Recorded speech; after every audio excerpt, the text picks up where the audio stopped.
Hi friends, நம்ம இப்போ எங்கே போகிறோன்னு பாருங்கள்.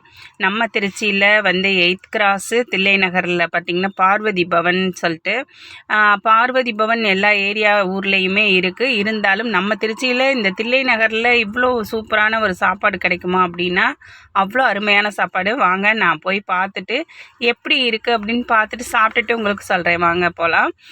பார்த்திங்கன்னா அங்கே ரொம்பவே கும்பலாக தான் இருந்துச்சு. இருந்தாலும் பார்த்திங்கன்னா கொஞ்சம் டோக்கன் வாங்கிட்டு நம்ம அதுக்கப்புறம் சாப்பாடு கொண்டு வந்து வச்சாங்க.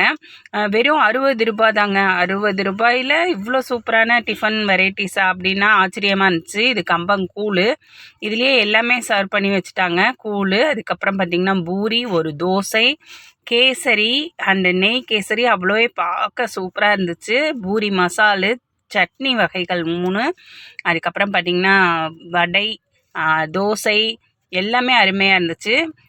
இங்கே பாருங்கள், நல்ல அருமையான தோசைங்க. அதுக்கு மாதிரி நெய் ஊற்றி அந்த பொங்கல் பார்த்திங்கன்னா ரவா பொங்கல் ரொம்பவே டேஸ்டியாக இருந்துச்சு. பார்த்திங்கன்னா ரவா பொங்கல் அண்ட் நான் இது மாதிரி டேஸ்டியாக சாப்பிட்டதே இல்லைன்னு கூட சொல்லலாம். எந்த ஹோட்டலில் கூட நான் போயிருக்கேன், ஆனால் இந்தளவு டேஸ்ட் இல்லை. ஆனால் ரொம்ப டேஸ்ட்டாக இருந்துச்சு. ரவா பொங்கலும் கேசரியும் அவ்வளோ டேஸ்ட்டு. அதுக்கப்புறம் பார்த்திங்கன்னா இது 2 சாப்பிட்டோன்னே நமக்கு ஒரு ஃபுல் திருப்தி வந்துடுது. சாப்பிட்ட திருப்தி.